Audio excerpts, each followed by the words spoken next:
오늘 우리가 함께 파헤쳐볼 주제는 바로 신앙과 권력의 관계입니다. 이 둘은 어떻게 섞여야 할까요? 이건요, 수세기 동안 수많은 나라의 운명을 결정하고 또 끝없는 논쟁을 불러일으킨 아주 뜨거운 질문이죠. 이건 정말 근본적인 질문이에요. 역사적으로도 이 질문에 대한 답을 찾는 과정은 순탄치 않았죠. 사회가 개인의 신념과 국가의 권위, 이 둘 사이에 과연 어디에 선을 그어야 하는가 하는 문제입니다. 자, 이 복잡한 문제를 제대로 이해하려면요, 일단 양극단에 있는 두 가지 해법부터 살펴봐야 합니다. 역사 속에서 많은 사회들이 이 두 가지 극단적인 선택지 사이에서 정말 많이 고민했거든요. 이 슬라이드를 보면 정말 흥미로운데요. 완전히 정반대되는 두 가지 생각이 보이죠? 한쪽 끝에는 정부가 나서서 이 종교만 믿어야 해! 하고 강요하는 모델이 있습니다. 유럽의 끔찍했던 종교 전쟁이 바로 이런 생각에서 비롯됐죠. 그리고 다른 쪽 끝에는 공적인 영역에선 종교 이야기 아예 꺼내지도 마! 하면서 종교를 완전히 배제하려는 현대의 세속주의 운동이 있습니다. 어때요? 둘 다 어딘가 좀 문제가 있어 보이지 않나요? 그렇다면 말이죠. 이 양극단 말고 혹시 제3의 길은 없을까요? 국가가 종교를 통제하지도 않으면서 그렇다고 종교를 아예 무시하지도 않는 그런 방법 말이에요.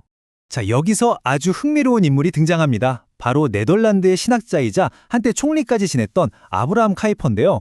이 사람이 이 오래된 질문에 정말 혁명적인 해답을 내놓습니다. 카이퍼가 했던 이 말을 보면 그의 생각을 딱 알 수 있어요.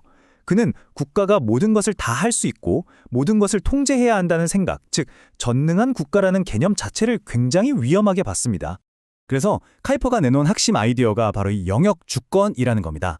이게 뭐냐면요, 신이 권위를 국가에만 준 게 아니라는 거예요.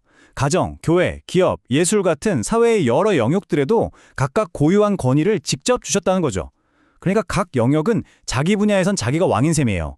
국가는 그저 여러 영역 중 하나일 뿐 다른 영역들 위에 군림하는 절대적인 지배자가 아니라는 아주 급진적인 생각이었습니다. 자, 이 논리를 한번 차근차근 따라가 볼까요? 첫째, 모든 주권의 시작은 신에게서 나온다. 둘째, 이 주권은 사회의 다양한 영역들에게 나뉘어 주어진다. 셋째, 각 영역은 자신만의 고유한 역할과 책임이 있다. 그리고 마지막 넷째, 이게 가장 중요한데 국가를 포함한 그 어떤 영역도 함부로 다른 영역의 경계를 넘어서 간섭하면 안 된다는 겁니다. 근데 이 아이디어는 여기서 그치지 않았어요. 카이퍼의 뒤를 이은 헤르만 도예베르트 같은 철학자들이 이걸 훨씬 더 정교하게 발전시켰거든요. 지금 보시는 이 그림처럼 사회의 각 영역들이 어떤 고유한 법칙과 역할을 가지고 있는지 보여주는 아주 복잡한 철학적인 지도를 만들기도 했습니다. 자, 그럼 이 대단한 이론이 실제 현실에서는 어떻게 구현됐을까요? 이 아이디어가 네덜란드 사회를 어떻게 바꿔놨는지 그 급진적인 실험의 현장으로 한번 가보시죠. 그 결과가 바로 기둥화라고 불리는 아주 독특한 사회 구조였어요. 이게 뭐냐면 사회 전체가 종교나 세계관에 따라서 거대한 기둥 여러 개로 나뉘는 거예요. 그리고 각 기둥은 서로 간섭하지 않고 평행하게 독립적으로 서 있는 거죠. 기본적으로 각 공동체가 자기들만의 작은 사회를 만든 셈입니다. 이 표를 보시면 이게 무슨 말인지 확 와닿으실 거예요. 보세요. 개신교, 카톨릭, 그리고 세속주의 그룹이 각각 자기들만의 정당, 신문, 노동조합, 심지어 대학교까지 다 따로 가지고 있었던 거예요. 말 그대로 태어나서부터 죽을 때까지 자기 기둥 안에서 모든 걸 해결할 수 있었던 거죠. 정말 놀랍지 않나요?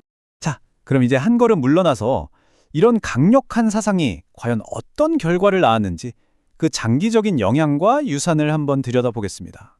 이 타임라인을 보면 이 아이디어의 흥망성쇠가 한눈에 들어옵니다. 1880년에 카이퍼가 국가나 교회의 간섭에서 벗어난 자유대학교를 세우면서 이 위대한 실험이 시작됐죠. 그리고 1917년에는 헌법에도 명시될 정도로 전성기를 맞이해요. 하지만 영원한 건 없죠. 1960년대 후반부터 사회가 점점 세속화되고 변화하면서 이 기둥들도 서서히 힘을 잃기 시작합니다. 하지만 말이죠. 모든 위대한 아이디어에는 어두운 그림자가 따를 수 있습니다. 여기서 정말 중요하고 또 아주 가슴 아픈 이야기를 하나 해야 하는데요. 바로 이 영역주권 사상이 어떻게 끔찍하게 오용될 수 있는지를 보여주는 사례입니다. 남아프리카 공화국에서요. 이 개념을 이용해서 아파르테이트, 즉 극단적인 인종차별 정책을 신학적으로 정당화하는 데 써버린 거죠. 카이퍼의 원래 의도는 국가 권력으로부터 서로 다른 세계관을 가진 공동체를 보호하자는 거였는데 이걸 완전히 왜곡해서 서로 다른 인종을 강제로 분리하고 억압하는 근거로 삼아버린 겁니다. 정말이지 하나의 사상이 의도와는 전혀 다르게 얼마나 끔찍한 결과를 낳을 수 있는지 보여주는 강력한 경고라고 할 수 있습니다. 자, 그럼 다시 맨 처음의 질문으로 돌아와 볼까요? 카이퍼의 방식 말고 또 다른 접근법은 없을까요?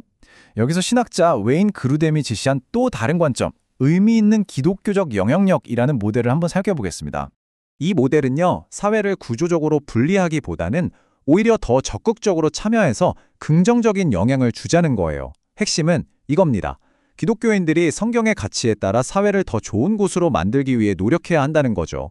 마치 옛날 예언자 다니엘이 왕 앞에서 용감하게 바른 말을 했던 것처럼요. 하지만 이게 정말 중요한데 특정 종교를 강요하자는 게 절대 아닙니다. 오히려 모든 사람의 종교의 자유를 철저히 보호하면서 다 함께 잘 사는 공동체를 만들어 가자는 겁니다. 결국 오늘 우리가 살펴본 이 모든 이야기는 하나의 커다란 질문으로 이어집니다.